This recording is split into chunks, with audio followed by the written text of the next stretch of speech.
உறுப்பினர் என்பவர் தலைவர் சொல்கிறது செய்கிறதுக்கான அப்படின்றது மட்டும் தாண்டி இந்த ஊரில் இருக்கிற பிரச்சனைகள் தான் அண்ணன் கேட்குறாரு. இந்த ஊரில் நீ உன்னுடைய ஊரில் போய் பணி செய்ய, அதுதான் என் வேலை.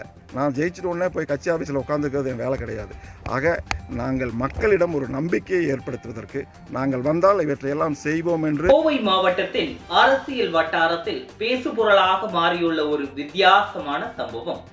சூலூர் சட்டமன்ற தொகுதியில் நாம் தமிழர் கட்சி சார்பில் போட்டியிடும் வேட்பாளர் சு ராஜசேகரன் தேர்தல் வாக்குறுதிகளை நிறைவேற்றுவேன் என்ற உறுதிமொழியை எழுத்துப்பூர்வமாக வழங்கியுள்ளார்.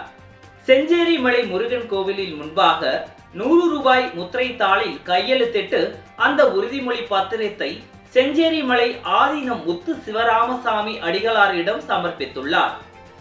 அந்த பத்திரத்தில் நியாய விலை கடைகள் மூலம் தேங்காய் எண்ணெய் விநியோகம், உள்ளூர் பொருளாதாரத்தை மேம்படுத்த மின்சார வசதி, புதிய அரசு கலைக்கல்லூரி அமைத்தல், குடிநீர் பிரச்சனைக்கு தீர்வு, மேலும் ஆனைமலை நல்லாறு திட்டத்தை விரைந்து செயல்படுத்துதல் உள்ளிட்ட பல வாக்குறுதிகள் இடம்பெற்றுள்ளன. இவற்றை குறிப்பிட்ட காலத்திற்குள் நிறைவேற்ற தவறினால் தனது சட்டமன்ற உறுப்பினர் பதவியை ராஜினாமா செய்வேன் என்றும் அந்த பத்திரத்தில் உறுதியளித்துள்ளார். இது குறித்து செய்தியாளர்களிடம் பேசிய அவர், சட்டமன்ற உறுப்பினர் என்பது அதிகாரம் செலுத்துபவர் மட்டுமல்லாமல் மக்களின் தேவைகளை உணர்ந்து அதற்கு தீர்வு காண்பவராக இருக்க வேண்டும் என தெரிவித்துள்ளார். மேலும் இது தான் கட்சியின் தலைமை ஒருங்கிணைப்பாளர் சீமான் அவர்களின் கொள்கை என்றும் கூறினார்.